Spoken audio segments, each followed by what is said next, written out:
So we are starting with first chapter paper 1 बोला है ना. Okay, so we are starting with mathematical logic.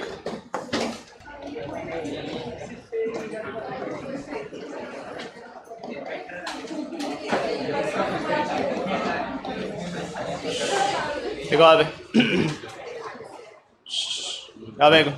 so we are starting with mathematical logic.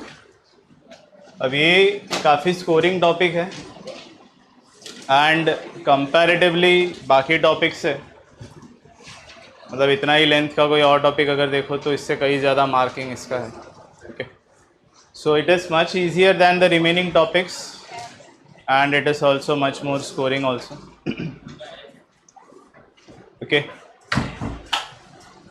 तो mathematical logic में now this is not logic, this is mathematical logic, slightly different from the normal common sense that we are talking about. ठीक है, तो वैसा नहीं है ये, this is slightly different. तो mathematical logic chapter carries 8 marks. ठीक है,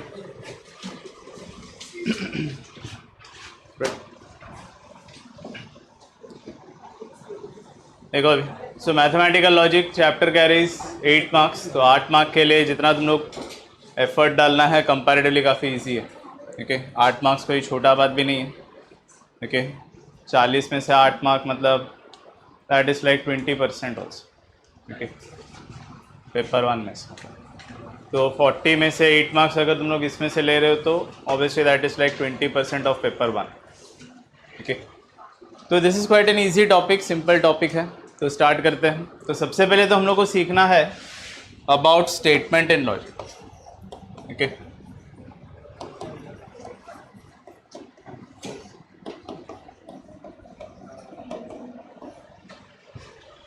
so first thing we'll be studying about statements in logic.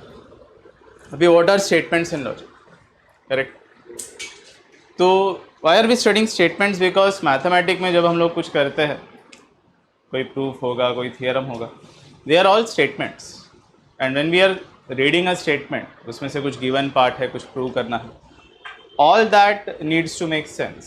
कभी कभी हम लोग कोई थियरम को प्रूव नहीं कर पा रहे, तो what we do is we go for finding its contradiction. ठीक है, हम लोग कॉन्ट्रडिक्शन मेथड कभी कभी यूज़ करते हैं. बोलते हैं कि नहीं ऐसा नहीं होगा, ऐसा बोल के स्टार्ट करते हो, बाद में बोलते हैं कि नहीं ऐसा नहीं हो सकता. तो मतलब पहला वाला स्टेटमेंट क्या होना चाहिए? ट्रू.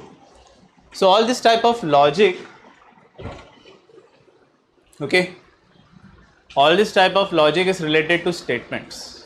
ओके, ये सब किससे रिलेटेड होता है? That is related to statements. तो स्टेटमेंट के बारे में सीखना बहुत ज़रूरी है. Okay, so what are statements, but what are statements in logic also. ठीक है, तो स्टेटमेंट्स इन लॉजिक क्या है, वहाँ से स्टार्ट करते हैं सबसे पहले, and then we will go for truth value, truth table, वो सब बाकी का पार्ट है. ठीक है, तो स्टेटमेंट इन लॉजिक क्या होता है? What are statements in logic? तो first of all it should be a declarative sentence.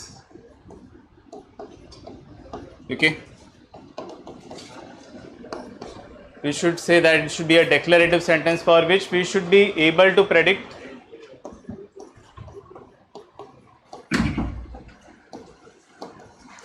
the truth values.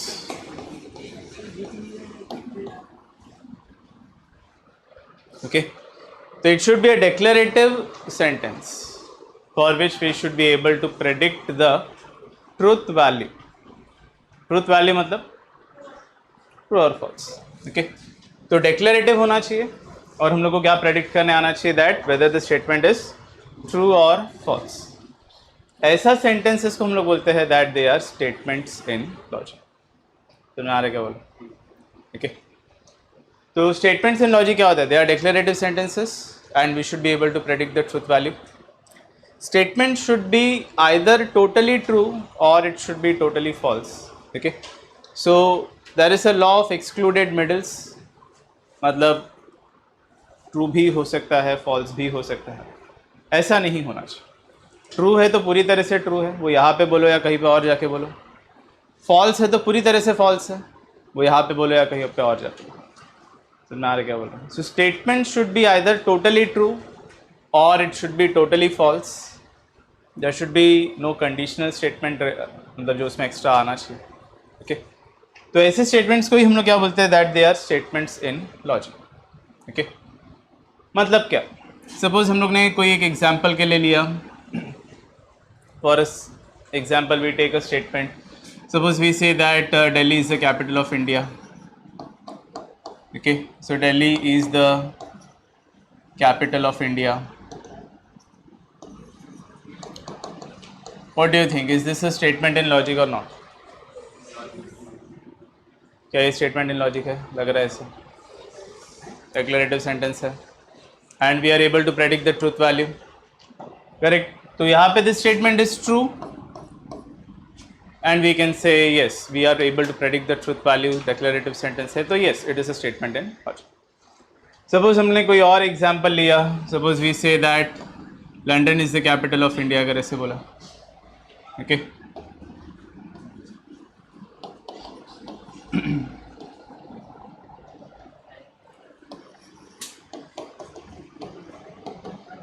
Is this a statement in logic? क्या लग रहा? Is this a statement in logic? कितने लोगों को लग रहा है कि yes, this is a statement in logic? कितने लोगों को लग रहा है कि yes, it is a statement in logic? 3, 4, 5, 6 जन को ही लग रहा है this is a statement in logic. बाकी लोग क्या बोले, this is not a statement in logic? Obviously 6 जन अगर बोल रहे हैं कि yes, it is a statement in logic, तो दूसरा ऑप्शन यही रहेगा ना. yes, काजल हाथ ऊपर करना भाई. आप भी समझे. yes, स्टेटमेंट इन लॉजिक है या नहीं है? जो का भी आंसर आ रहा है हाँ है. क्या भाई काजल तुम्हारा नेता है क्या? काजल ने बोला तो हाँ भाई करना है फिर. हाँ अच्छा आप क्या ये स्टेटमेंट ट्रू है या फॉल्स है? Obviously this statement is false. Is this a statement in logic? Yes. कहाँ पे बोला है कि false statement is not a statement in logic? We should be able to predict the truth value. अगर statement true है तो भी वो स्टेटमेंट इन लॉजिक होगा. अगर हम लोग फाइनली बोल सकते हैं या एकदम 100% बोल सकते हैं कि yes it is a false statement also, still it is a statement in logic only. Okay कहीं पे ऐसा नहीं बोला है कि only true statements are statement in logic या false statements are statements in logic.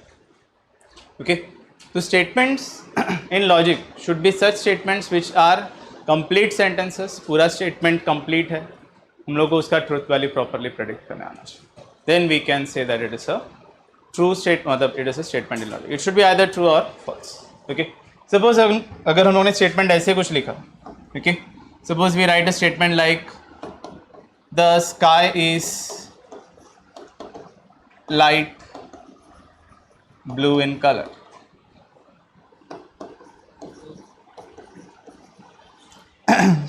True और फॉल्स? ट्रू और false? Statement in logic or not? Yes. एक बार अच्छे से सोच लो. ट्रू और फॉल्स? ट्रू है कि नहीं है? पक्का? Obviously this is not a statement in logic. मैंने बोला है कि ये डे टाइम का ही बात चल रहा है. The sky is blue in colour in day time ऐसे बोला है मैंने. नाइट में क्या ब्लू रहता है क्या? लाइट ब्लू रहता है क्या? नहीं ना. तो this is not a complete statement also. Okay अगर मैंने ऐसे बोला कि the sky is light blue in colour during day time, वो भी मुझे स्पेसिफाई करना पड़ेगा कौन सा टाइम, क्योंकि शाम को होते होते वो भी कलर चेंज हो रहा है. करेक्ट. तो this is not a complete statement. This is not a statement in logic. We are not able to predict its truth value completely. मतलब ट्रू है तो ट्रू ही रहेगा ऐसा नहीं है. दिन के टाइम पे ट्रू रहेगा, रात के टाइम पे फॉल्स रहेगा, शाम के टाइम पे फॉल्स रहेगा ऐसा. समझ आ रहा है क्या बोल रहा है? Okay so such statements are not statements in logic because we are not able to predict its truth value properly. Okay तो ऐसे स्टेटमेंट्स को जिसका ट्रूथ वैल्यू प्रेडिक्ट नहीं कर सकते हैं बट वो डिक्लेरेटिव है, उसको हम लोग बोलते हैं दे आर ओपन सेंटेंसेस या open statements. Okay so they are open statements. They can be true, they can be false. Okay open statements can be true, can be false. Okay उसको हम लोग थोड़ा और कंडीशंस अप्लाई करने पे हो सकता है कि we can make it into a proper statement in logic. Okay, but open sentences या ओपन स्टेटमेंट्स क्या होते हैं which for which we can not predict the truth value. समझ में आ रहा है क्या बोलूँ, यहाँ तक समझा सबको? तो मैथमेटिकल लॉजिक में हम लोग क्या सीख रहे हैं फिलहाल? स्टेटमेंट्स एंड लॉजिक सीख रहे हैं। स्टेटमेंट इन लॉजिक क्या होता है, ठीक है, एंड फिर थोड़ा एग्जांपल्स देखा है what are statements in logic, what is not a statement in logic, but और थोड़ा डिटेल में करेंगे। पहला एक्सरसाइज पे हम लोग यही करने वाले, we are going to identify what are statements in logic, what are not statements in logic. But main अपना एक्सरसाइज तो एक्चुअली ट्रुथ टेबल फॉर्म करना है, तो वो भी आज ही हम लोग स्टार्ट करेंगे। बीच में कुछ और टाइप के क्वेश्चंस है सिंपल वाले, बट वो हम लोग अभी फ़िलहाल आज स्टार्ट नहीं करेंगे। जो मेन अपना टॉपिक है 12th के एग्ज़ाम के पॉइंट ऑफ व्यू से जो सबसे मेन टॉपिक है, that is learning how to form truth table. ठीक है, 8 में से 3 या 4 मार्क का क्वेश्चन ट्रुथ टेबल का रहेगा। ठीक है, आइदर 3 मार्क्स और 4 मार्क्स। और ऐसा भी नहीं कि तुमको चाहिए नहीं, तुमको चाहिए कि क्वेश्चन ट्रुथ टेबल का ही है। हर स्टूडेंट चाहता है कि क्वेश्चन अगर आ रहा है 4 मार्क का तो 4 मार्क का आए तो ट्रुथ टेबल का है। ठीक है, क्योंकि वो उतना ईजी है। ठीक है, every student wants a question of truth table. अगर उनको लगे कि अबे 8 मार्क का पूछना ट्रुथ टेबल का, तो पूछो 8 मार्क का ही पूछो, चलेगा। Okay, because it is that easy. तो ध्यान में रखो कि ट्रुथ टेबल जो सबसे इंपॉर्टेंट टॉपिक है लॉजिक से रिलेटेड, वही हम लोग आज स्टार्ट करेंगे, फिर बाकी का धीरे धीरे बाद में कवर करेंगे। ठीक है, पहले इतना लिख के रखो तुम, वो आप पे थोड़ा संभाल के रखो। वो आप उसका SD कार्ड का नहीं, क्या उसका कैप्चर कार्ड बहुत इंपॉर्टेंट है वो। वैसे ही रख दे, वैसे लटके रहने दो उसको फिलहाल के लिए, कुछ करो मत उसको।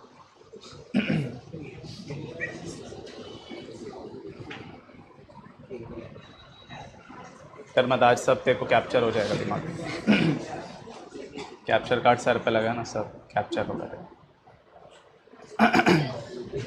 ठीक है, देखो अब तो obviously what are not statements in logic, correct. तो फर्स्ट थिंग तो हमने देखा what are statements in logic. So next question क्या होगा, what are not statements in logic. So what are not statements, okay, so what are not statements? Of course not statements in logic. okay, तो कब एक statement logic में नहीं consider किया जाएगा? When it is not declarative, correct. तो पहला point क्या हो सकता है कि अगर वो डिक्लेरेटिव ही नहीं है तो obviously we can not predict its truth value, so it is not a statement in logic. Like for example an imperative sentence or an exclamatory one, okay, or an interrogative sentence, okay, ये सब they are definitely not statements in logic, correct। तो यहाँ पे imperative, exclamatory, interrogative, these are not statements in logic because इसका truth value का discussion कर ही नहीं सकते। okay, for an imperative sentence how can we associate it with a true or false question or a true or false value? Interrogative को कैसे हम लोग true or false से relate कर सकते? obviously वो सब नहीं हो सकता। so these are not statements in logic। imperative मतलब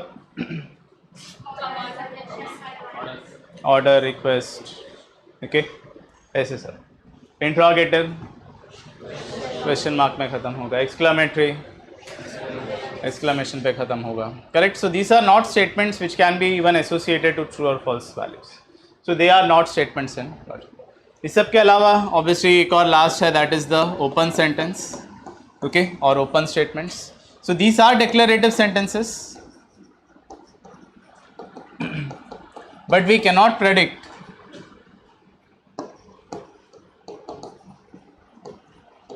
the truth value।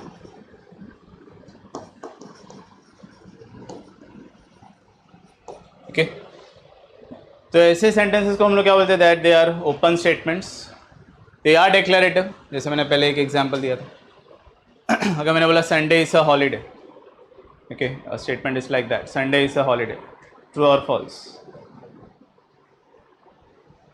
ट्रू और फॉल्स। हम लोग के लिए फॉल्स है भाई। ठीक है, तो obviously that can change, okay. True भी हो सकता है, फॉल्स भी हो सकता है. कुछ लोग के लिए संडे इज अ हॉलीडे, कुछ लोग के लिए Sunday is not a holiday. समझ आ रहा है? तो ऐसे, तो that is also becoming an open sentence. Okay, so open statements are statements for which they are declarative but we cannot predict its truth value. Okay, किसी का smartness के बारे में, इंटेलिजेंस के बारे में बात किया है, किसी का ब्यूटी के बारे में बात किया है. All these statements are not statements in logic. That is because जो किसी के लिए शायद इंटेलिजेंट है वो दूसरे के लिए शायद इंटेलिजेंट नहीं रहेगा. करेक्ट, ऐसे समझ में आ रहा है? So open statements in logic they are declarative but we can not predict the truth value. Doubt किसी को भी इसमें? से लिखे रखो, what are not statements in logic. लिखा है.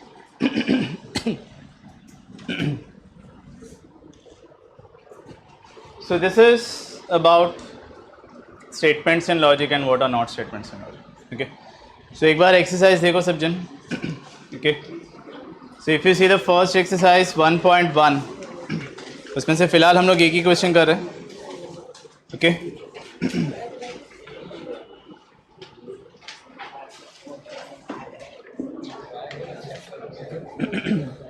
so if you see the first question, तो फर्स्ट क्वेश्चन आप लोग आंसर कर सकते हो. ओके, तो आपको क्या करना क्या है?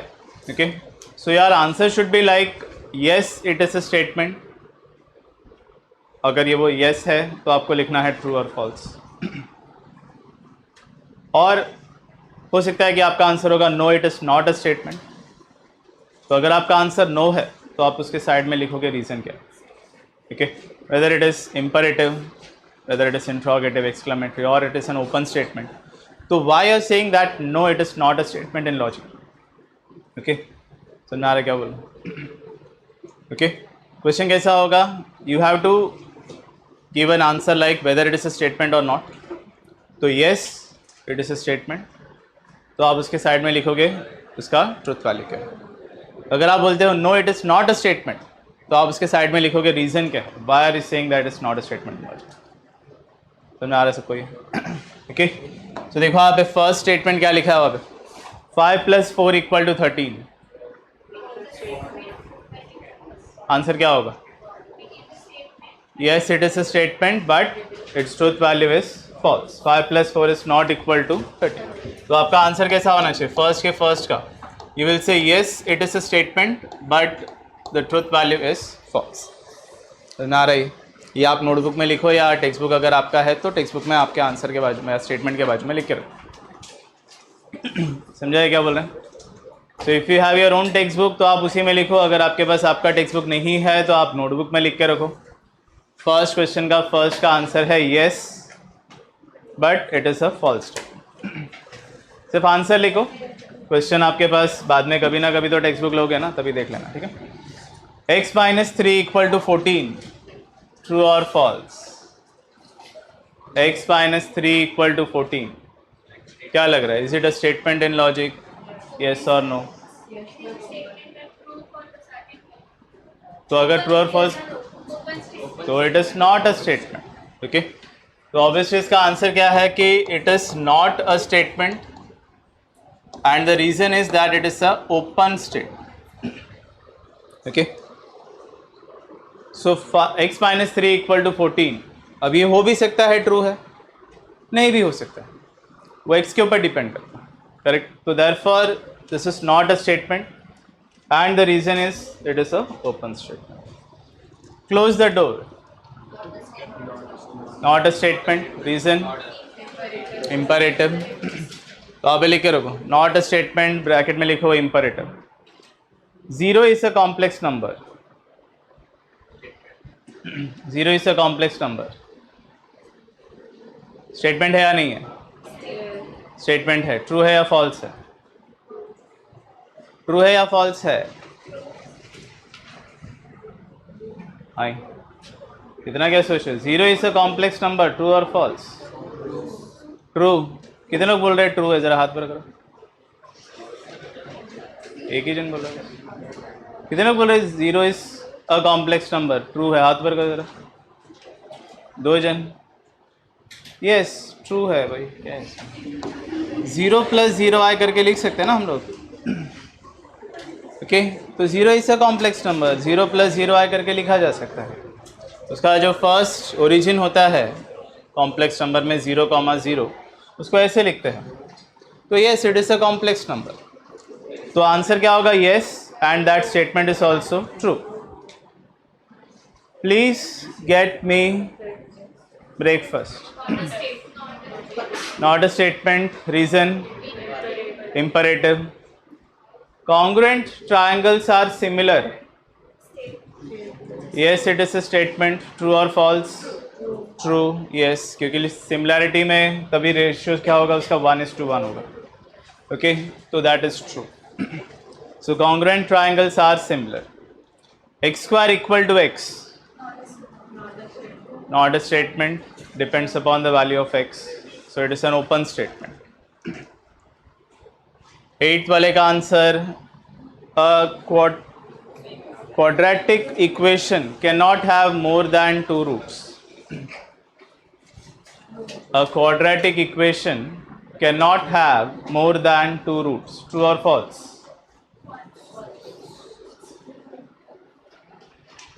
False. क्वेश्चन समझा क्या पहले? Quadratic equation cannot have more than 2 roots.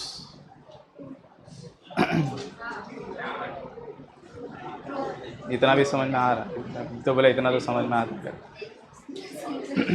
Yes, क्या है ये स्टेटमेंट है कि नहीं है?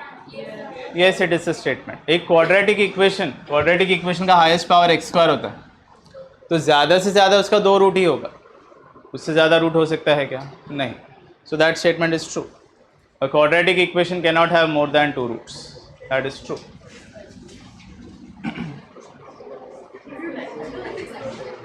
Do you like mathematics? No, it is not a statement. बराबर बोला। Okay, no, it is not a statement. Reason क्या होगा उसका? Interrogative. Okay. The sun sets in the west. सोच रहे हो अभी भी? सही है ना? हाँ, yes it is a true statement.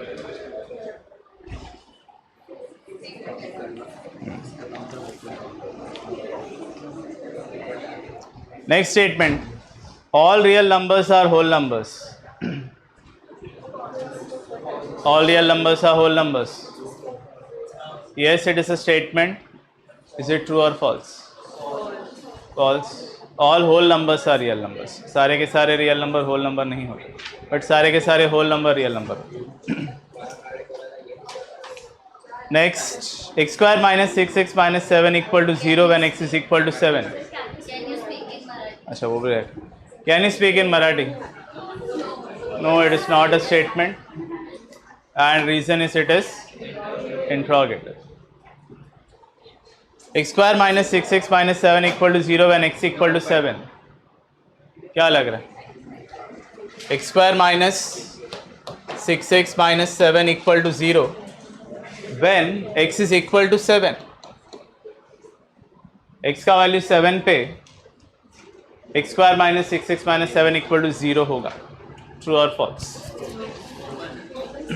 Open statement है क्या? क्या लग रहा है? Is it a open statement और नॉट? कितने लोगों को लग रहा है कि ओपन स्टेटमेंट नहीं है? ज़रा हाथ पर करो। कितने लोगों को लग रहा है कि ओपन स्टेटमेंट नहीं है? This is not an open statement. 2 जन बोल रहे हैं it is not an open statement. नहीं, 3 जन बोल रहे हैं, 4। कितने लोग बोल रहे हैं it is not an open statement? 1 2 3 4, बस 5 6, अभी बढ़ रहे 7, ऐसे बस। हाँ सुजाता, क्योंकि तू सबसे लास्ट अचानक से तेरे को समझ में आया, तो ज़रा रीज़न बता। बाकी सबसे लास्ट में देखो रीज़न आ रहा है इससे कुछ शायद। बता, why are you saying that this is not a open statement? ऐसे ही बस से कॉइन उड़ा रही थी क्या तभी? कॉइन उड़ा के देख रही थी तब तक, बाद में अचानक से आया। Yes, why are you saying that this is not an open statement? What is your justification? x का वैल्यू 7 दिया फिर और वो सब्स्टिट्यूट करने के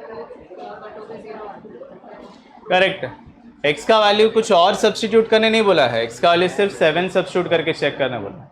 अगर आप यहाँ पे x के जगह पे 7 सब्स्टिट्यूट कर दो तो क्या होगा? क्या आपको 0 नहीं आ रहा? आ रहा है ना. This statement is actually true. आपको x का कोई भी जनरल वैल्यू सब्स्टिट्यूट करने नहीं बोला है, x का एक ही वैल्यू सब्स्टिट्यूट करने बोला है, दैट इज 7. करेक्ट. तो when you substitute that value x equal to 7, you are actually getting 0 equal to 0. So yes, this is a true statement. Okay, तो ये yes it is a statement and it is true. This is not an open statement. अगर यहाँ पे x का कोई value दिया नहीं होता, हाँ, तो वो ओपन स्टेटमेंट होता. तो जैसे मैंने पहले बताया, एक ओपन स्टेटमेंट को आप प्रॉपर स्टेटमेंट में कन्वर्ट कर सकते हो एक्स्ट्रा कंडीशंस पुट करने. तो ये पार्ट अगर नहीं है तो ये ओपन स्टेटमेंट है, बट अगर ये पार्ट है तो ये प्रॉपर स्टेटमेंट. अगर यहाँ पे मैंने x के जगह पे सपोज यहाँ पे लिखा होता 4 करके लिखा होता, क्या ये स्टेटमेंट रहेगा फिर? Is this a statement in logic? 4 रखने पे कितने लोगों को लग रहा है कि this is not a statement in logic? अगर मैं x का वैल्यू 4 रखूँ तो this is not a statement in logic. Obviously statement in logic रहेगा, बट वो फॉल्स रहेगा. ओके, तो 4 रखने पे 0 इक्वल टू 0 आएगा? नहीं आएगा. So it is a false statement. Okay, so when I put x equal to 7, I am getting a true statement, but when I put x equal to 4, I will be ending up with a false statement. बात समझ में आ रहा है सबको? Next, the sum of cube roots of unity is 0. Sum of cube roots of unity is 0. True or false? Or is it an open statement? The sum of cube roots of unity is 0. False. को पता है क्या cube roots of unity होता क्या करें? Yes, पता है तुमको क्यूब रूट्स ऑफ यूनिटी क्या होता है? नहीं.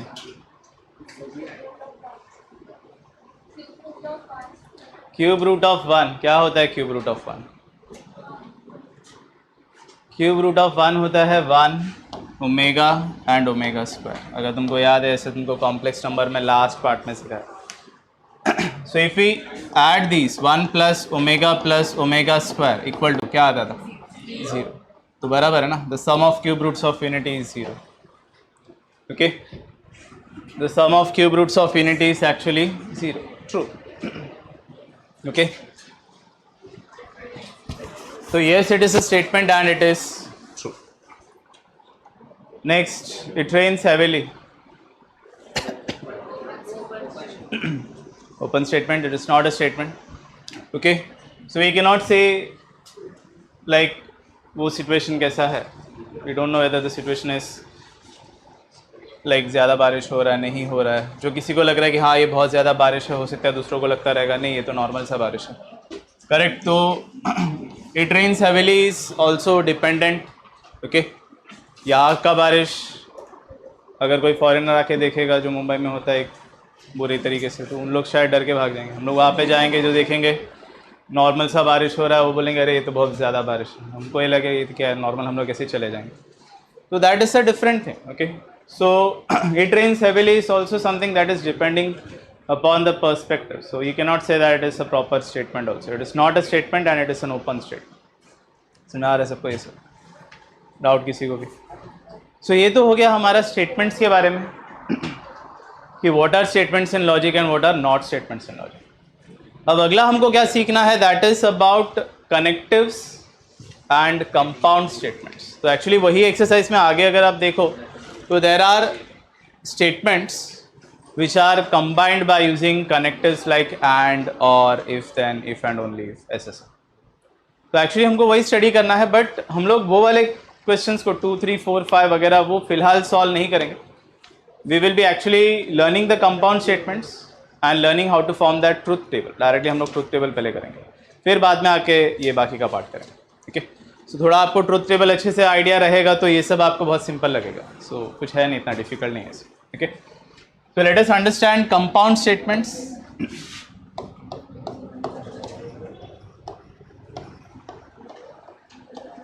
So what are compound statements? Yes, हाँ भाई, कौन था इंग्लिश का यहाँ स्टूडेंट? कोई तो इंग्लिश का स्टूडेंट है. कंपाउंड स्टेटमेंट क्या होता है? सिंपल सेंटेंसेस जिसको ज्वाइन किया है by using some connector. Okay, so 2 or more simple sentences or statements combined together by using some connector. Okay, तो कंपाउंड स्टेटमेंट मतलब क्या होगा? 2 or more simple statements. See I am not using sentences क्योंकि sentence और statement में फ़र्क है. हमारे लिए स्टेटमेंट्स है. स्टेटमेंट बोलने का मतलब डिक्लेरेटिव सेंटेंस जिसका ट्रुथ टेबल प्रेडिक्ट हो रहा है, तो वो सब मिला के ऐसा. So 2 or more simple statements which are combined by using some connective. Okay, so which are combined by using some connective, such statements are called compound statements. समझ आ रहा है? 2 या 2 से ज़्यादा स्टेटमेंट्स जिसको हमने कोई कनेक्टिव से एक साथ लाया है उसको हम लोग क्या बोलेंगे? That they are compound statements. Doubt किसी पे इसमें? कंपाउंड स्टेटमेंट मतलब क्या होगा? ओके, अब ये कनेक्टिव क्या है? ओके, ऑब्वियसली अपना नेक्स्ट डिस्कशन ये है, what are the connectives that we are discussing. Okay, correct. Conjunction, disjunction, उतना सब बड़ा बड़ा वर्ड्स यूज़ करने की ज़रूरत नहीं है. तुम छोटे बच्चे लोग के लिए ये सब काफ़ी है. तो वहाँ पे and, or, if, then, if and only if. Okay, so these are all the connectives that we are discussing. एक और connective है, but it's a unary connective that is not. okay, तो एक और connective जो है that is slightly different. okay, तो not is the only unary connective. okay, unary connective मतलब वन, हाँ मतलब बाकी सब दो एक है. unary connective और ये सारे जो है they are binary connectives. Okay, अब ये क्या है? यूनरी कनेक्टिव मतलब, यूनरी मतलब ऑब्वियसली 1 रहेगा, बाइनरी मतलब ऑब्वियसली 2 रहेगा. हाँ, तो यहाँ पे यूनरी का मतलब क्या है कि उसको अप्लाई होने के लिए एक अकेला स्टेटमेंट भी काफ़ी. Like if I am saying Sunday is a holiday, इसका नेगेशन क्या होगा? Sunday is not a holiday. ऐसे करेक्ट. तो उसको अप्लाई होने के लिए एक अकेला स्टेटमेंट काफ़ी है. But and, or, if, then, if and only if, ये सब अप्लाई होने के लिए we will require 2 or more sentences. So therefore they are binary connectives. समझ आ रहा है? यूनरी और बाइनरी में डिफरेंस क्या है? सो यूनरी कनेक्टिव मतलब एक अकेला कनेक्टिव भी काफ़ी, मतलब एक अकेला स्टेटमेंट भी काफ़ी है नॉट को अप्लाई होने के लिए. बाइनरी में 2 या 2 से ज़्यादा स्टेटमेंट होना ज़रूरी है. Only then I can use and, only then I can use or, if, then, if and only. समझ आ रहा है सबको? सो हम लोग ये कनेक्टिव्स के बारे में ज़्यादा डिटेल में स्टडी करेंगे. कनेक्टिव्स का ट्रुथ टेबल फॉर्म करना सीखेंगे. नॉट का ट्रुथ टेबल क्या है, एंड का ट्रुथ टेबल क्या है, और का क्या है. ओके, ये सब कनेक्टिव्स का हम लोग ट्रुथ टेबल सीखेंगे. How to form the truth table. Truth table होता क्या है? What is a truth table? All the possibilities of truth values written in a tabular form, that will be called a truth table. okay, तो truth table होता ही क्या है? okay, so all possibilities of truth values, okay, all possibilities of truth values written in a tabular form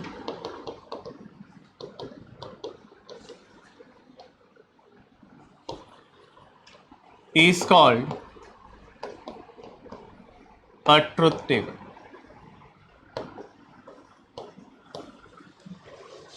तो अपना main discussion ये है truth table. याद है? सब कुछ क्लियर है? Okay, so 2 or more simple statements combined by using some connective, that is called a compound statement. Connectives हम लोग क्या क्या डिस्कस करने वाले हैं अपने, मतलब और भी कनेक्टिव्स है, बट अपने लिए सिलेबस में ये 5 कनेक्टिव्स है. Not, and, or, if, then, if and only. ठीक है, there are more connectives, nand, nor वगैरह होता है, but they are slightly more different. उसमें 2 कनेक्टिव्स को मिक्स करके यूज़ करते हैं, तो वो अलग चीज़ है. तो हम लोग वो सब नहीं स्टडी करें. We are studying only not, and, or, if, then, and, if and only. ठीक है, तो ये 5 कनेक्टिव्स ही अपना एक्चुअल स्टडी है. ओके, तो ये जो स्टेटमेंट्स और इससे रिलेटेड टॉपिक्स अगर आप सीखो तो we are covering almost like 50 to 60% of the chapter. ये इसके ऊपर जो हम लोग स्टडी करेंगे कनेक्टिव्स वगैरह। तो कनेक्टिव से रिलेटेड स्टेटमेंट्स और उसका जो सोल्यूशन है तो that is almost 60% of the chapter which is the easier part. फिर उसके आगे when we are saying like without using truth table, using the statements और नेगेशन वगैरह, वो रिमेनिंग 40% है चैप्टर का।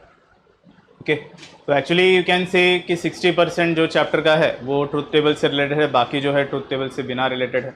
सो in that we are discussing the negation of a statement, we are discussing the calculations और solutions without using truth table, ऐसा type का questions हो।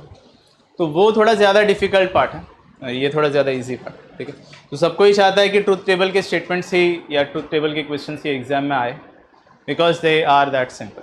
ठीक है, तो आप देखोगे सम्स जब अभी स्टार्ट करेंगे थोड़ी देर में, तो ट्रुथ टेबल के सम्स काफ़ी इजी होते हैं।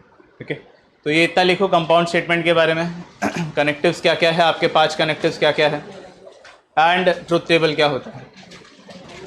लिखा है, बुरा हो गया? ठीक है, देखो आप अभी। सो ट्रुथ टेबल, सारे ट्रुथ टेबल हम लोग फॉर्म कैसे करते हैं, उसके लिए आपको क्या याद रखना चाहिए, कैसे हम लोग सॉल्व करेंगे। So let us see that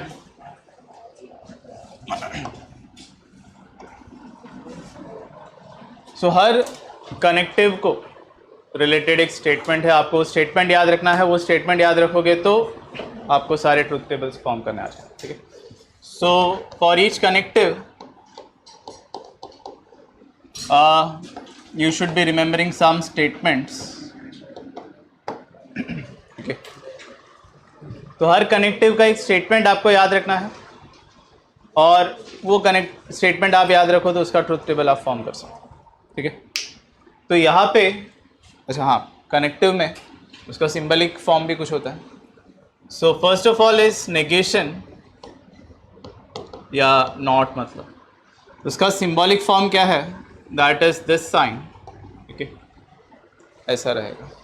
so if we have a statement P, ठीक है, स्टेटमेंट्स को हम लोग लेटर्स में ऐसे डिनोट करेंगे PQR करके। तो ये क्या होगा, this will be negation of P, और you can say it is not P। ठीक है, तो एक स्टेटमेंट है like suppose the statement P was Sunday is a holiday, then this will be read as Sunday is not a holiday. ठीक है, समझ में आ रहा है क्या बोल रहा हूँ? ठीक है, so P will be the statement, then this will be the negation of that statement, not P or the negation of P. Okay, तो इसका स्टेटमेंट आपको याद क्या रखना चाहिए, तो आपको ऐसे याद रखना चाहिए, अगर ट्रू होगा स्टेटमेंट में, सो अगर ट्रू होगा तो आप क्या लिखोगे, फॉल्स, और फॉल्स होगा तो आप क्या लिखोगे। तो ट्रुथ टेबल में जहाँ जहाँ पे आपको T करके आएगा आप क्या लिखोगे उसको F करके होगा तो आप क्या लिखोगे T। So that is what you will remember for negation. ठीक है, नेगेशन में आपको क्या करना है, बस आपको उल्टे करना है, मतलब ट्रू का फॉल्स करना है, फॉल्स का ट्रू करना है, बस। ठीक है, तो ये हो गया नेगेशन के बारे में। Next is and, this is also conjunction. इसका सिंबॉलिक फॉर्म क्या है, इसका सिंबॉलिक फॉर्म ऐसा है। ठीक है, this is the symbolic form for and. So if we have a statement like this, if we have two statements PQ, और यहाँ पे ऐसे साइन पुट किया है। ओके, तो आप इसको क्या रीड करोगे, this is P and Q। Okay, you will be reading this as P and Q। Suppose अगर ऐसे कुछ लिखा होता तो आप क्या रीड करोगे इसको, negation of P and Q। Okay, अगर ऐसे कुछ लिखा होता तो आप इसको क्या रीड करोगे, this will be negation of P and negation of Q, ऐसे। Okay, so this is how we will be reading the statements. इसको जनरली कैप करके भी रीड करते हैं, हो सकता है कि कुछ कॉलेज यहाँ पे इसको कैप P कैप Q। ठीक है, सो P कैप Q ऐसे रीड करने बोला जाए, पॉसिबल है, but I would say just आप एंड करके रीड करो, ज़्यादा सिंपल रहेगा।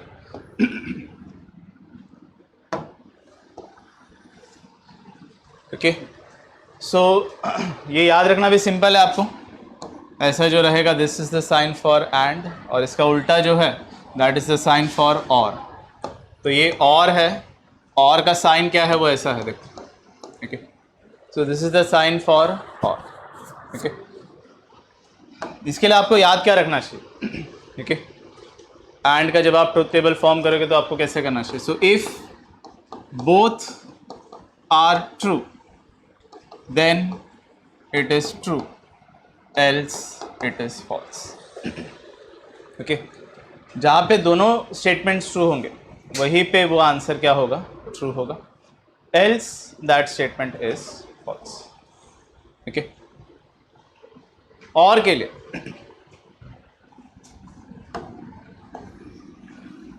ओके, और के लिए क्या होगा? That will be if both are false then it is false, else it is true.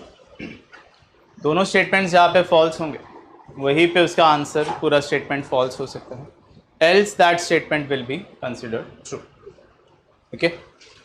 तो इसको रीड कैसे करते वो भी आपको समझा होगा। So if we have something like this is written over there, ऐसे कुछ, तो आप इसको क्या रीड करोगे यहाँ पे? दिस विल बी पी और Q, okay. If we have something like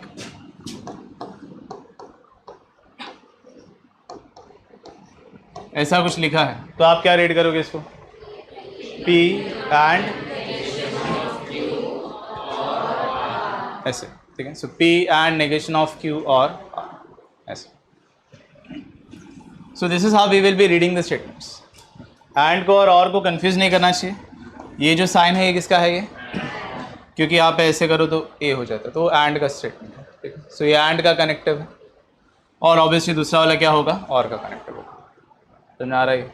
so and के लिए आप कैसे याद रख सकते हो कि वो ए जैसे फॉर्म होता है तो एंड, और दूसरा वाला जो है वो or, okay. Next is if then, okay. इसका जो साइन है that is this, a forward headed arrow, but it is read as implies, ठीक है। तो this will be read as implies, okay.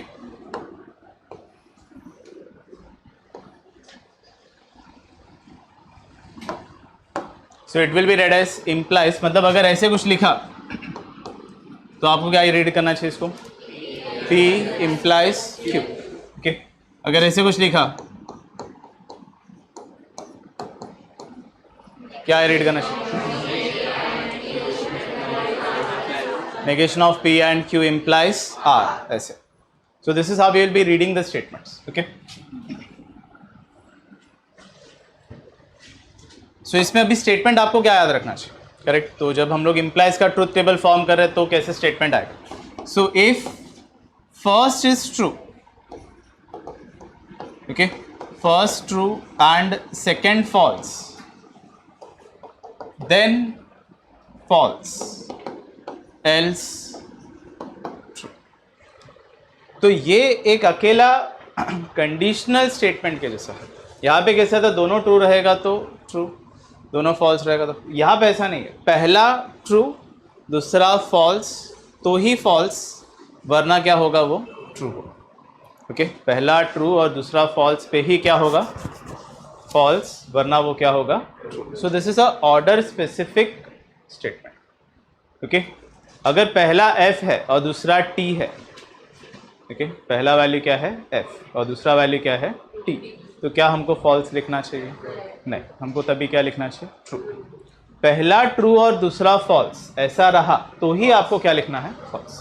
समझ आ रहा है? So this is a order specific statement, okay. This is the only order specific statement that we have in fact. Next is if and only if,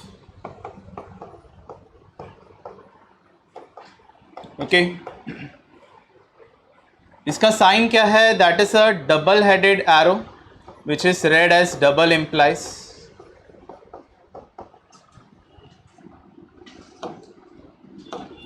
okay. So it is read as double implies. सुना रही? तो अगर आपके statement में कुछ ऐसा रहा, okay, तो आप क्या रीड करोगे इसको? P डबल इम्प्लाइज Q, ओके, या P if and only if Q है, बट इट एक्चुअली हम लोग रीड क्या करेंगे? P डबल इम्प्लाइज Q करके रीड करेंगे। So this is P double implies Q, इसका स्टेटमेंट आपको क्या याद रखना चाहिए, ठीक है। So if both are same then true, else false. मतलब जहां पे टी टी करके आएगा तो आंसर होगा ट्रू, एफ एफ करके आएगा तो भी आंसर क्या होगा, दोनों जहां पे सेम है वहां पे आंसर क्या होगा, ट्रू होगा, और बाकी के जगह पे वो क्या होगा, फॉल्स होगा। समझ में आ रहा है सबको ये, ठीक है। अब ये सब लिखने से पहले एक बार आप देख लो क्या क्या स्टेटमेंट्स हैं। हम लोग एक बार ट्रुथ टेबल बना के देखते हैं, ओके। सारे के सारे स्टेटमेंट्स का ट्रुथ टेबल बना के देखते हैं तो आपको एक आइडिया आएगा कि एग्जैक्टली हम लोग क्या बोल रहे हैं, ठीक है। ट्रुथ टेबल क्रिएट करना है मतलब एग्जैक्टली क्या करना है, okay. So let us take a simple example where we are considering two statements, okay. दो स्टेटमेंट्स हैं और मुझे फॉर्म करना है negation of P, negation of Q, P and Q, P और Q, P implies Q, P double implies Q, okay. सारे के सारे स्टेटमेंट्स एक ही साथ में करके देखते हैं, ज़्यादा टाइम नहीं लगेगा, मतलब ये सब एक टेबल क्रिएट करने में इतना कोई टाइम नहीं लगेगा। एक और देख लेते हैं, negation of P implies negation of Q, ये भी एक बार देख लेते हैं। इसी में एक बार ये भी देख लेते हैं Q implies P कैसा होगा, ओके। तो सब जितना भी स्टेटमेंट्स है काफ़ी सारे एक बार देख लेते हैं कि आपको आइडिया रहेगा how the truth tables have to be formed, okay। अब ट्रुथ टेबल्स में पर अच्छा कलर नहीं है, ठीक है। देखो अब तो ट्रुथ टेबल में सबसे पहले इसका एंट्री कैसे होगा, ओके। तो हम लोग हमेशा ऐसे करेंगे कि we want all the possibilities. जब दो स्टेटमेंट्स का बात कर रहे हैं तो क्या क्या पॉसिबल हो सकता है। ऐसा हो सकता है कि दोनों स्टेटमेंट ट्रू है, बराबर। ऐसा हो सकता है कि पहला स्टेटमेंट ट्रू है, दूसरा स्टेटमेंट फॉल्स है। ऐसा हो सकता है कि पहला फॉल्स है, दूसरा ट्रू है। और ऐसा भी हो सकता है कि दोनों क्या है, फॉल्स, बराबर। दोनों स्टेटमेंट क्या है, false. So these are all the possibilities that we can have, correct. But हमको हमेशा यही पैटर्न में लिखना है, ठीक है। हमको हमेशा क्या करना है, we have to write this in this same pattern, always हमको यही सेम पैटर्न में लिखना है। और ये स्टेटमेंट्स बाहर करके रखो। नेगेशन का स्टेटमेंट क्या है कि ट्रू का फॉल्स होगा, फॉल्स का ट्रू होगा। एंड के लिए क्या होगा, दोनों ट्रू है तो ट्रू, नहीं तो फॉल्स। और के लिए क्या होगा, दोनों फॉल्स है तो फॉल्स, नहीं तो ट्रू। इम्प्लाइज के लिए टी एफ होगा तो एफ, नहीं तो ट्रू। डबल इम्प्लाइज के लिए दोनों सेम रहेगा तो ट्रू, नहीं तो फॉल्स। ये पांचों स्टेटमेंट सबको अच्छे से याद रहना चाहिए, ओके।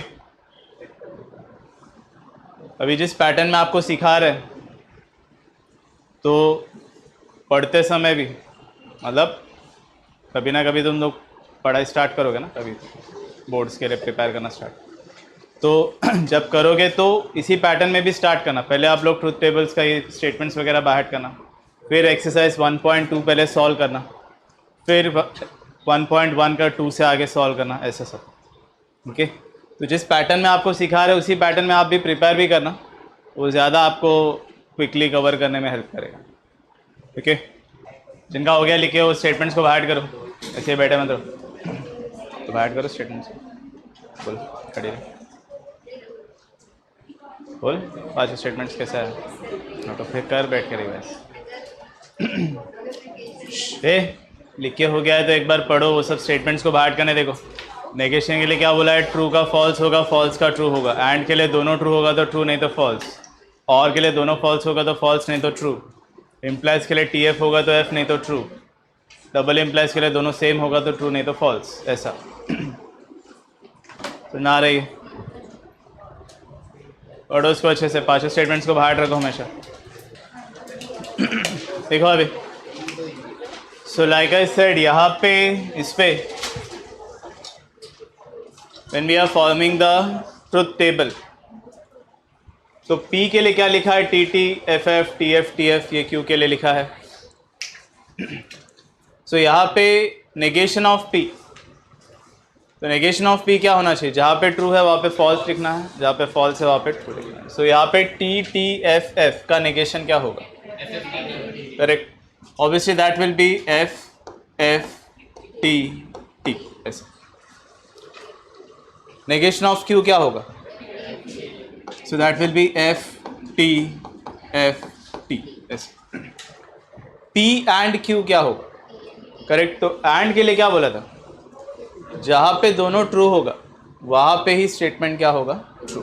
एल्स क्या होगा? वो फॉल्स. करेक्ट. तो ये पैटर्न में देखो कहाँ पे दोनों ट्रू आ रहा है. देखो यहाँ पे दोनों स्टेटमेंट्स ट्रू है. Both are having the same truth value T. तो जहाँ पे दोनों ट्रू है तो यहाँ पे आंसर में होगा टी और बाकी का वैल्यूज तभी क्या रहेगा? एफ. सो दोनों ट्रू नहीं आ रहा. So that is why we will say these all remaining values are false.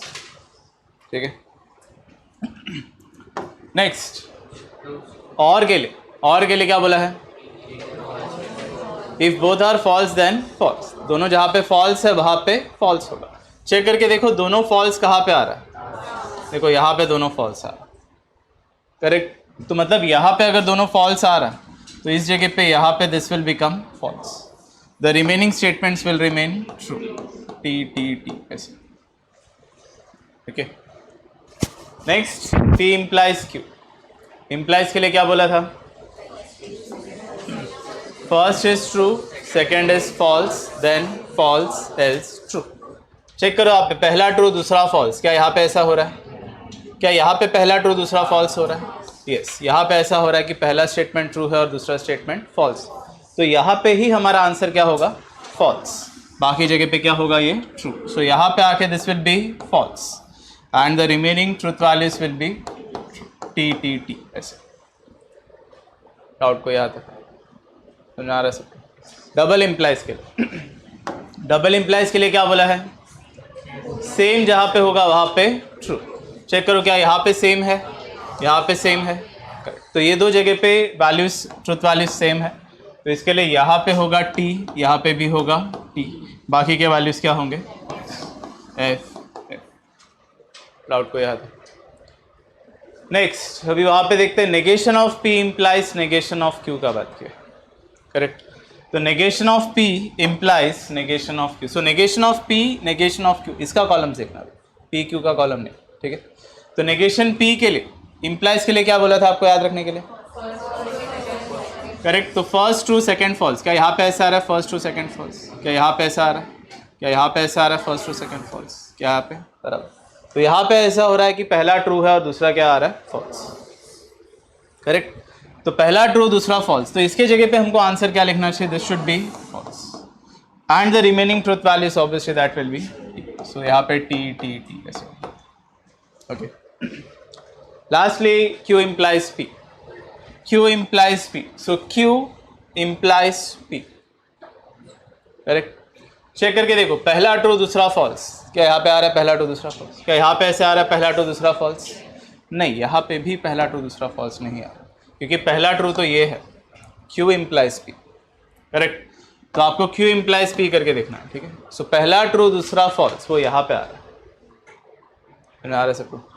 सो पहला ट्रू दूसरा फॉल्स वो यहाँ पे हुआ. तो that is why this will be F and the remaining truth values will be T. ऐसे. डाउट है किसी को भी इसमें? So this is how we form the truth tables. यहाँ पे हम लोग एक और चीज़ सीख सकते हैं दैट इज अबाउट इक्विवेलेंस. दो स्टेटमेंट इक्विवेलेंट कब होते हैं? जब उनका करस्पॉन्डिंग ट्रूथ टेबल का वैल्यू सेम होगा. आपने उसका ट्रूथ टेबल क्रिएट किया और उसका करस्पॉन्डिंग वैल्यूज अगर एग्जैक्टली सेम है तो हम लोग बोलेंगे that they are logically equivalent.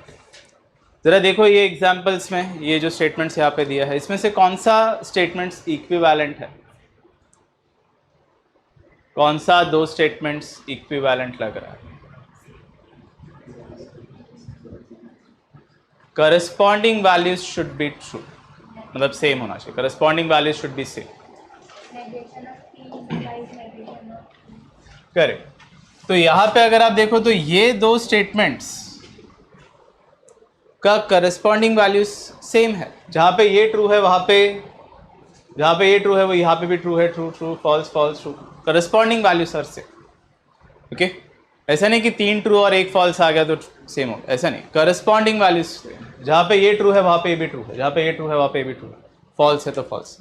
तो ये स्टेटमेंट्स हम लोग क्या बोल सकते हैं, that they are logically equivalent, ठीक है। सो ये दो स्टेटमेंट्स क्या है, दे आर लॉजिकली इक्विवेलेंट। एक और चीज़ हम लोग ऑब्जर्व कर सकते हैं कि P implies Q is not same as Q implies P, correct. P implies Q और Q implies P का लॉजिकल स्टेटमेंट नहीं है या इक्विवेलेंस नहीं है, दोनों का ट्रूथ टेबल अलग अलग वैल्यूज देता है। So P implies Q is not same as Q implies P। तो आ रहा है सर, क्या बोल रहे हैं, ठीक है। इम्प्लाइज को थोड़ा और डिटेल में हम लोग देखेंगे when we are discussing about क्या है स्टेटमेंट उसका, और भी 3 स्टेटमेंट्स उससे रिलेटेड है, लाइक कॉन्ट्रडिक्शन, कन्वर्स, इनवर्स वगैरह सब, ओके। तो उस टाइम पे हम लोग और थोड़ा डिटेल में देखेंगे, क्वेश्चंस में है contradiction, converse, inverse, Contra positive, ऐसे सब, ओके।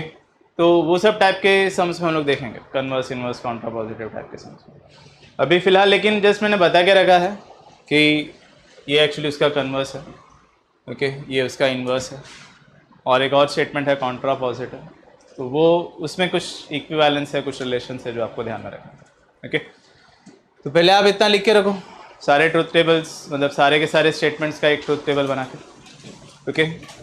पतले कॉलम्स बनाना सिर्फ T और FA लिखना है, बहुत ज़्यादा कुछ लिखना है नहीं। तो जहाँ तक पॉसिबल है सब कुछ एक लाइन में ही कंप्लीट करने ट्राई करना, okay. So see to it that you are forming the columns properly, और ध्यान से एंट्रीज करना ये सब में, बिकॉज अगर कोई एक वैल्यू मिस्टेक हुआ तो आगे के सब कॉलम्स का मिस्टेक हो सकता है, बिकॉज आगे जब हम लोग सम्स करते हैं so we are using the previous column to form the next column, mostly ऐसा ही रहेगा। तो अगर एक कॉलम पहले स्टार्ट में कहीं पे कुछ मिस्टेक हुआ है तो आगे जाके पूरा गड़बड़ हो जाएगा, तो पूरा आंसर फिर आपको चेक करने के लिए एक्चुअली उतना ही टाइम लगता है जितना एक सम को सॉल्व करने में लगेगा। तो बेटर है कि आप पूरा कट करो और पूरा सम को फिर से सॉल्व करो, क्योंकि वो एक वैल्यू क्या गलत हुआ था उसको ढूंढने में आपको शायद उतना ही टाइम जाएगा जितने में शायद आप एक सम कर सकते हो, ठीक है।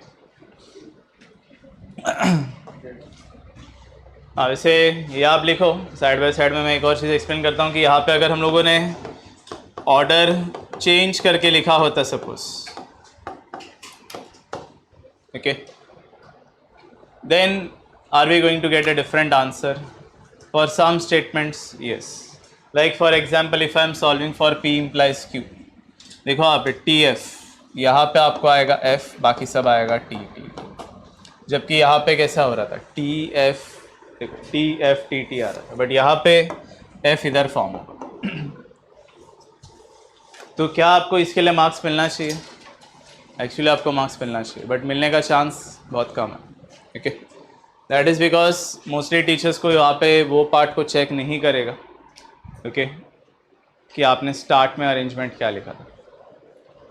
It is your responsibility that you start the question in the proper arrangement, okay. अगर आपने स्टार्ट में ही अरेंजमेंट गलत लिखा है या अलग लिखा है, गलत नहीं बोल सकते उसमें, अलग लिखा है, तो पूरा बाकी का स्टेटमेंट्स उसके ऊपर डिपेंड करेगा। समझ में आ रहा है डिफरेंस?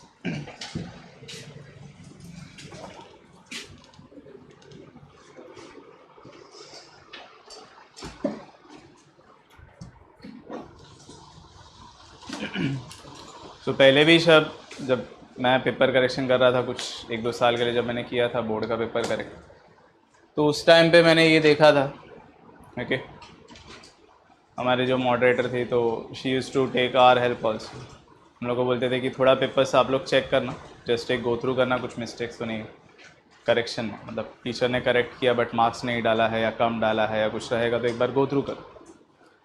तो ऐसे केस में हम लोग जस्ट ऐसे देखते थे, मेन तो मैडम ही करती थी बट हमको जस्ट ऐसे गो थ्रू करने बोला था।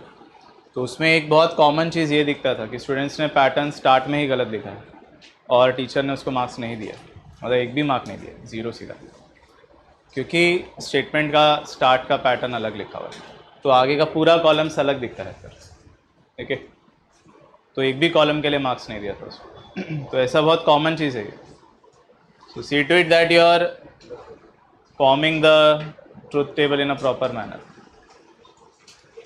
तो एक्चुअली आपको किसी और को ब्लेम नहीं करना चाहिए फिर, अगर आपने स्टार्ट में ही गलत कॉलम से स्टार्ट किया था, फिर आपकी गलती है।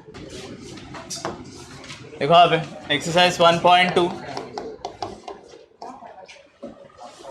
Okay, so first question is construct the truth table of each of the following statement patterns.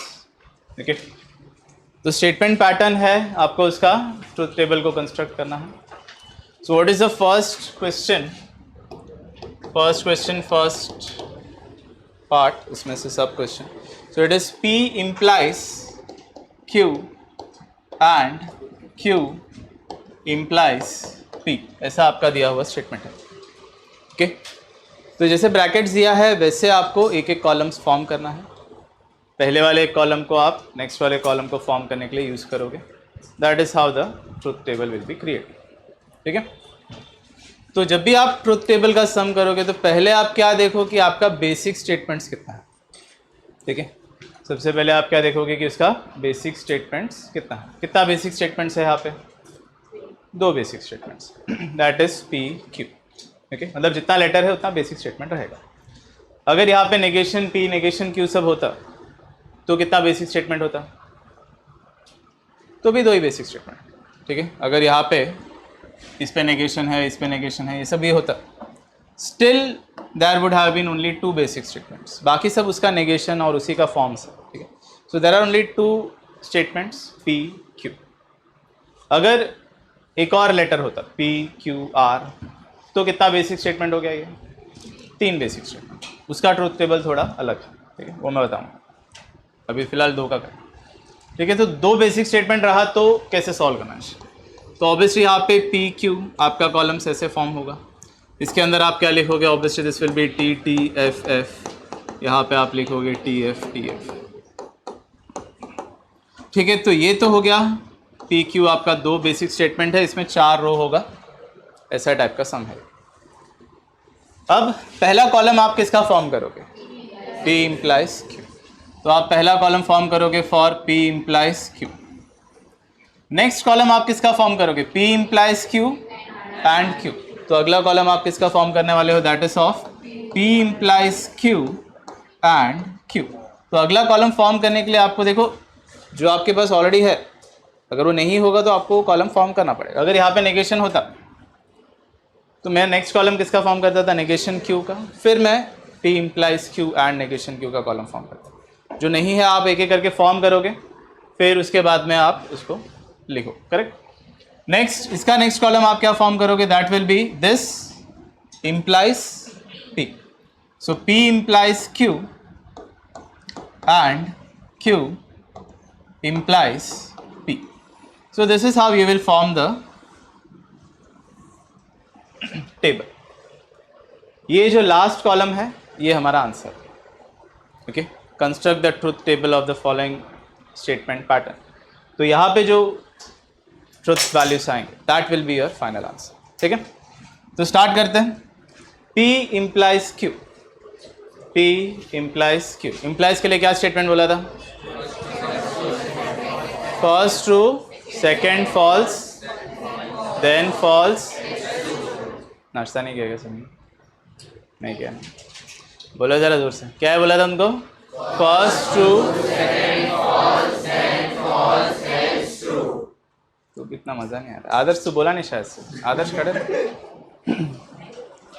खड़े रहे, खड़े रहे, खड़े रहे। हाँ बोल, तू बोला नहीं, इसके लिए आवाज़ नहीं आ रहा था। हाँ बोल। हाँ, नाश्ता कर क्या आएगा? बैठो। हाँ, फिर से एक बार, क्या बोला है तुमको?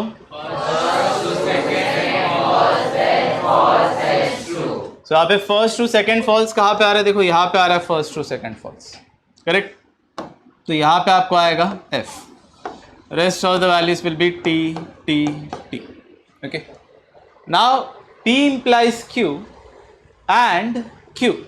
मतलब अभी एंड का कनेक्टिव का स्टेटमेंट याद करना पड़ेगा। एंड का कनेक्टिव का स्टेटमेंट क्या था? सबके पास है ना स्टेटमेंट? याद नहीं हुआ तो देखो आप, क्या स्टेटमेंट क्या बोला था? Both are true then true else false. फिर से एक बार, क्या बोला है?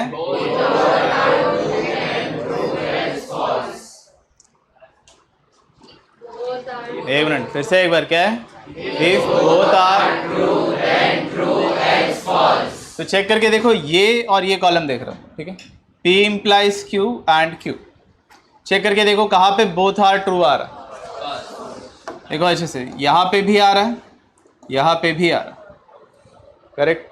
तो जब हम लोग स्टेटमेंट पैटर्न्स को मिक्स करते हैं, ऐसा नहीं कि एक ही बार ट्रू आएगा एक ही बार फॉल्स आएगा, ज़्यादा बार भी आ सकता है। तो यहाँ पे दोनों जगह पे आ रहा है कि बोथ आर ट्रू, तो यहाँ पे भी आपको T लिखना पड़ेगा, यहाँ पे भी आपको क्या लिखना पड़ेगा, T।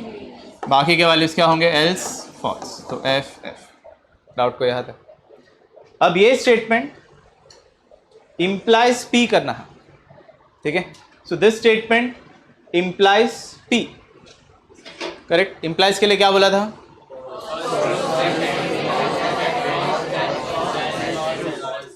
कितने बार बोला भाई, फिर से एक बार, फर्स्ट ट्रू, फिर से एक बार,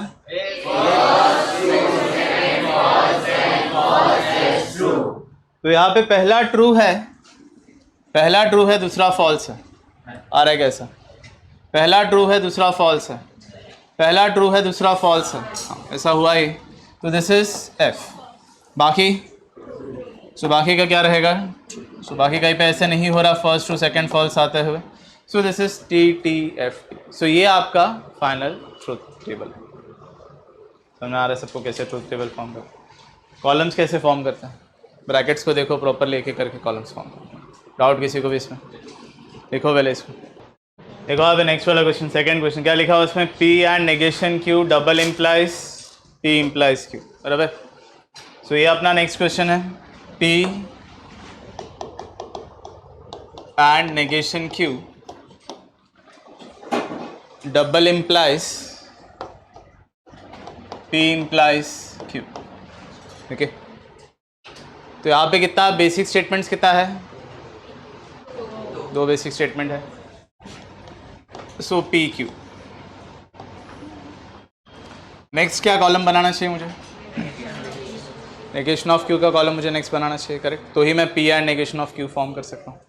so obviously my next column should be negation of Q। उसका नेक्स्ट तो मैं अभी ये फॉर्म कर सकता हूँ। सो this is P and negation of Q। Next अभी मैं ये फॉर्म करूँगा, P implies Q। Next P and negation of Q double implies P implies Q। अब ऐसे हम लोग ऐसे कर सकते हो कि यहाँ पे आपने नंबर्स को लिखा 1 2 3 4 5 और फिर आपने ऐसे लिखा 4 double implies 5। This is also acceptable, गलत नहीं है, ओके। ऐसे भी आप लिख सकते हैं।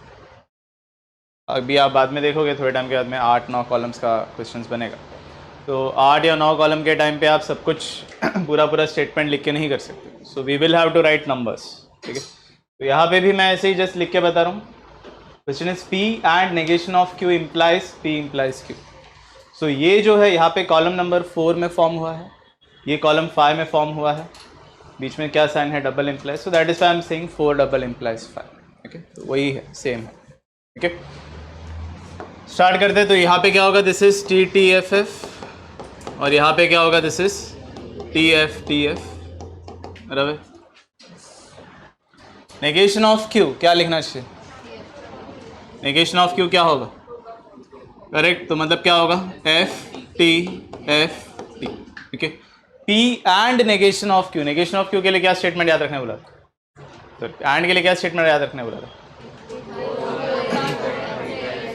If both are true then true else false. Check करके देखो P and negation of Q, बराबर। तो यहाँ पे चेक करके देखो दोनों ट्रू कहाँ पे आ रहा है, सेकेंड पे आ रहा है, दोनों ट्रू। तो यहाँ पे ये वैल्यू को आपको लिखना चाहिए T, बाकी के लिए आप क्या लिखोगे, F। सो यहाँ पे F। फिर P implies Q, P implies Q, correct. तो P इम्प्लाइज Q, इसके लिए क्या याद रखने बोला था आपको, फर्स्ट टू सेकेंड फॉल्स। क्या यहाँ पे आ रहा है फर्स्ट टू सेकेंड फॉल्स, क्या यहाँ पे आ रहा है first true second false, yes. तो यहाँ पे आएगा दिस विल बी फॉल्स, बाकी क्या होगा, सो यहाँ पे होगा this is T, this is T, this is T। Doubt को याद है।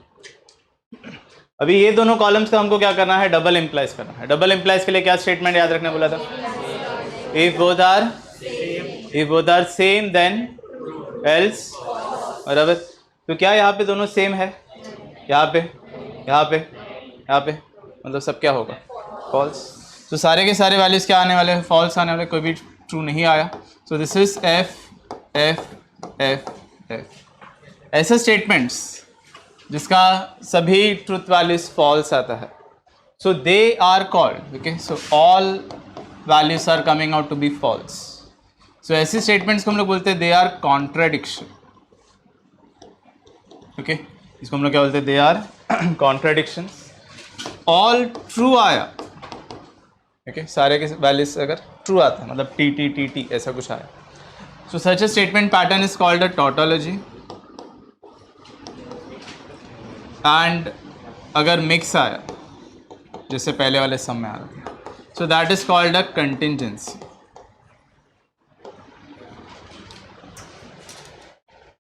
समझ आ रहा है सबको? तो भी नेक्स्ट क्वेश्चन अगर आप देखो, सेकंड क्वेश्चन, तो वहाँ पे आपको बोला है कि राइट द स्टेटमेंट पैटर्न या form the truth table and identify whether the given statements are tautology, contradiction और कंटिजेंसीज। ठीक है, तो वहाँ पे आपको एक्चुअली ऐसे ट्रुथ टेबल फॉर्म करना है और फिर क्या देखना है कि वो टॉटोलॉजी बना या कॉन्ट्राडिक्शन बना या कंटिजेंसी बना। डाउट है किसी को भी इसमें? समझ में आ रहा है ना सबको? ये सब डाउट नहीं है ना कुछ? हाँ, करो फिर।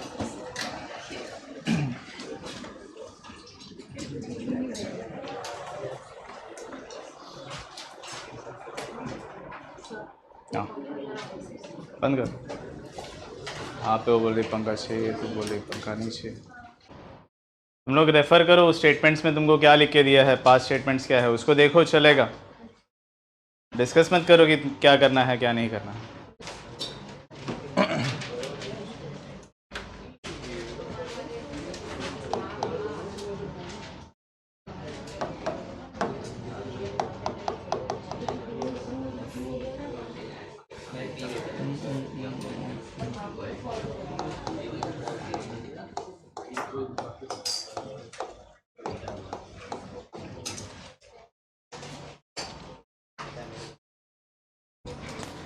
हो गया? सबको आया? फिफ्थ वाला हो गया?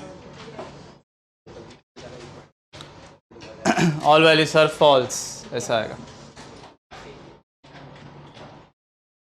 Okay, so all values are false, that is the answer that will be getting. तो भी ये करते हैं P and Q double implies Q और R। तो इस पर कितना बेसिक स्टेटमेंट्स है? 3 बेसिक स्टेटमेंट्स। तो मतलब अपना इनिशियल जो अपना P Q R का कॉलम्स है वहाँ पे ही चेंजेस स्टार्ट हो जाएगा, करेक्ट?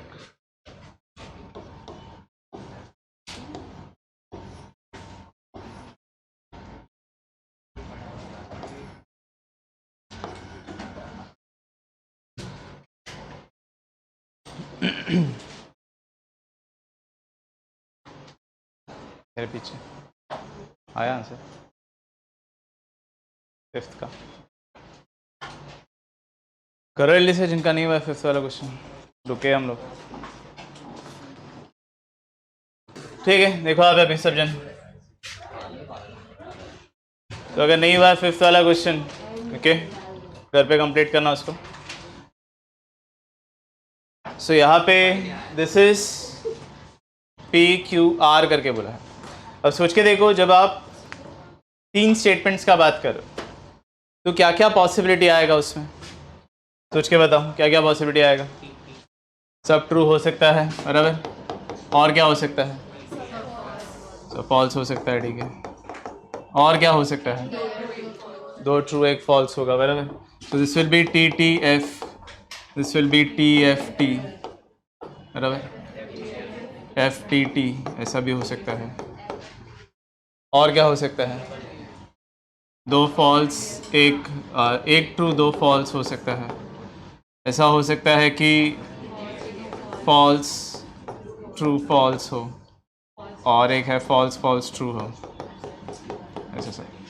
ओके, थोड़ा आगे पीछे हो गया, बट हम लोग को एक फिक्स पैटर्न में लिखना है इसको भी, correct? So we want a fix pattern for this also, कि जब चेक करेंगे तो ऐसा नहीं दिखना चाहिए कि टेबल में कुछ गलत है। तो उसको कैसे आप करते हो कि you will write T, 4 bar T लिखोगे, और 4 बार क्या लिखोगे, फॉल्स, ऐसे। फिर 2 बार टी 2 बार false, so T T F F, T T F F. फिर T F T F T F T, so सारे के सारे पॉसिबिलिटीज इसमें कंसिडर हो रहे हैं, ओके। और एक ही पैटर्न सबका रहेगा। तो आपको पहले क्या लिखना है, 4 बार ट्रू 4 बार फॉल्स, फिर 2 बार ट्रू 2 बार फॉल्स, 2 बार ट्रू 2 बार फॉल्स, फिर ऑल्टरनेटिव ट्रू और फॉल्स। तो ना रहा है कैसे लिखना। तो this is the pattern that you will follow when we are solving for 3 statement type of question. 4 type का स्टेटमेंट रहेगा तो कैसे करेंगे, ऑब्वियसली 8 बार ट्रू 8 बार फॉल्स होगा, फिर 4 true 4 false, 4 true 4 false, 2 true 2 false, 2 true 2 false, फिर alternative true false true false. But 8 वाला आपके लिए नहीं है, बट जिस मैं बता रहा हूँ, ओके। सो आपको 3 ही स्टेटमेंट्स मैक्सिमम होंगे, 4 वाला नहीं होगा। You don't have to worry about that type of question, okay. अभी यहाँ पे देखो नेक्स्ट कॉलम क्या फॉर्म करना चाहिए, so next column should be P and Q, बराबर। सो ये होगा, this will be P and Q, okay. Next column क्या होगा, next column will be Q और आर। नेक्स्ट कॉलम क्या होगा, P and Q, double implies Q और are, ऐसा होगा। डाउट है कोई यहाँ तक? सो अभी स्टार्ट करते पी एंड क्यू। एंड के लिए क्या बोला था, if both are true then true else, बराबर। एंड के लिए क्या बोला था, बाकी लोग बोल ही नहीं पा रहे, सुना नहीं क्या? एंड के लिए क्या बोला था, सो यहाँ पे both are true, okay, then true else false. तो यहाँ पे आएगा टी टी, बाकी क्या होगा, एफ एफ, यहाँ पे भी एफ एफ। फिर क्यू और आर, क्यू और आर। और के लिए क्या स्टेटमेंट बोला था, और के लिए क्या बोला था, if both are false then false else true. Q और आर का देख रहा हूँ, ठीक है। So both are false, so if both are false then false else true, correct. तो यहाँ पे ये 2 रोज पे फॉल्स आएगा, सो यहाँ पे एक फॉल्स है, यहाँ पे भी एक एफ है, बाकी सब क्या होगा, ट्रू होगा। सो this will be T T T, यहाँ पे भी टी टी टी। डाउट को यहाँ तक? लास्ट में क्या करना है, अभी दोनों का डबल इम्प्लाइज करना है। डबल इम्प्लाइज के लिए क्या बोला था, if both are same then true else false. वहाँ पे सेम है, यहाँ पे, यहाँ पे, यहाँ पे, करेक्ट। तो यहाँ पे ये 2 वैल्यूज पे ही फिर सेम आ रहा था, करेक्ट। तो if both are same then true, so ये टी होगा, ये टी होगा, यहाँ पे ये टी होगा और ये टी होगा, बाकी का सब क्या होगा, false. So this will be F F. समझाइए सबको? डाउट है किसी को इसमें? लिखो जल्दी से।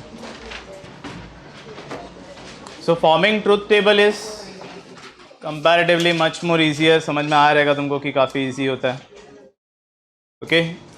So forming truth table type questions are the easiest part when we are solving, okay. Logic में सबसे ज़्यादा स्कोरिंग भी ऐसा ही टॉपिक है, ये ऐसे टाइप के क्वेश्चंस जो ट्रूथ टेबल से रिलेटेड है या वो 5 स्टेटमेंट से रिलेटेड है, ऐसे टाइप के सम्स सबसे इजी रहेंगे। सो एक्सरसाइज 1.1 में भी हम लोगों ने कुछ सम्स नहीं किया था, but those questions are also related to these 5 statements only. मतलब ये 5 स्टेटमेंट पता है तो हम लोग उसका ट्रूथ वैल्यू लिखेंगे वगैरह वगैरह। So they are quite simple, easy वाले क्वेश्चन है वो सब। तो जहाँ पे ये ट्रूथ वैल्यू से रिलेटेड या 5 स्टेटमेंट से रिलेटेड सम्स ख़त्म होगा तो थोड़ा थोड़ा डिफ़िकल्टी इंक्रीज होगा। तो चैप्टर का difficulty you can say those are those type of questions which are specifically mentioned without using truth table, prove करके बताना है वगैरह वगैरह। वो टाइप का क्वेश्चन ही बोल सकते हैं कि they are quite difficult. Otherwise बाकी सब तो सिंपल ही रहेगा। ये सब घर पे जाओ, प्रैक्टिस करो, ठीक है। कॉलेज है क्या? नहीं है ना, छुट्टी है ना। कुछ लोगों को रहेगा, बट फिर भी कितना थोड़ा टाइम के लिए रहेगा ना कॉलेज। फिर घर पे आके फिर पढ़ने के लिए तो टाइम मिल सकता है उसको ना। आ रहा पैकअप नहीं बोला मैंने, अगला सम करो, 5th वाला, सॉरी 4th वाला। क्वेश्चन नंबर 4 स्टार्ट करो। ये हो गया लिखे? नहीं हुआ तो भी खुद से लिखो, कॉलम्स तो फॉर्म क्या रहेगा ना।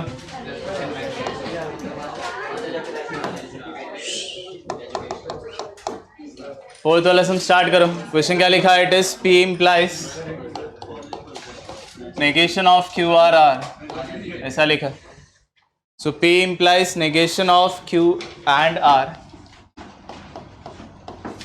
So again this is related to 3 basic statements. Next column क्या होना चाहिए?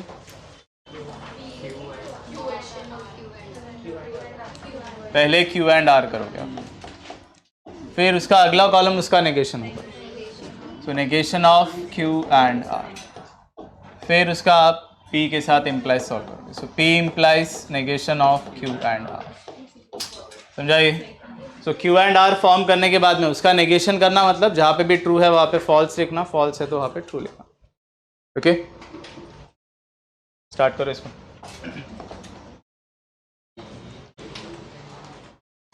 सो इतना सारा बाकी का जो सम्स है दे आर ऑल सिमिलर, वही बस ट्रुथ टेबल आपको फॉर्म करना है, कॉलम्स प्रॉपरली फॉर्म करना है, फिर आप स्टेटमेंट पैटर्न्स आइडेंटिफाई करोगे। लास्ट वाले में हम लोग LHS equal to RHS prove करेंगे by using the truth table. Okay, so all those type of questions are there in this exercise, but this is of course the easiest possible exercise. इससे ज़्यादा शायद easy कुछ नहीं मिलेगा आपको। सी कुछ लोग को ऑलरेडी शायद लॉजिक कॉलेज वगैरह में कुछ स्टार्ट किया है मे बी, तो हो सकता है कि कुछ लोग फास्ट कर रहे हैं सॉल्व, कुछ लोग उतना फास्ट नहीं कर रहे, बट दैट इज़ ओके। आप लोग भी प्रैक्टिस करोगे तो आपको भी आ जाएगा। तो आप कंपेयर मत करो, अरे ये कितना फास्ट कैसे करा। हो सकता है कि उनको कॉलेज में थोड़ा कुछ कराया है, इस वजह से वो थोड़ा फास्ट है, ठीक है। सो अभी से ही कंपेयर मत करो, इट्स ओके। थोड़ा सा स्लो किया तो भी, बट बराबर करो, प्रॉपरली करो। लिखना बंद करो, देखो आप ये भी ऑफ कोर्स अभी सबके बुक में दिख रहा है, तो पॉसिबल है कि आप लोग जब सॉल्व करें तो कुछ ना कुछ मिस्टेक्स होगा। ठीक है, सपोज कोई एक वैल्यू था जो फॉल्स होना चाहिए था, ठीक है, बट आपने उसको गलती से ट्रू लिखा है, ठीक है, तो इसका आप फॉल्स बना सकते हो। ठीक है, हंसने वाली क्या बात है, इसको आप फॉल्स बना सकते हो। बट कोई स्टेटमेंट था जहाँ पे आपने फॉल्स लिखा बट एक्चुअली वो ट्रू होना चाहिए, तो आप इसको ऐसे ऐसे करोगे तो वो ट्रू नहीं बन जाएगा। समझ आ रहा है?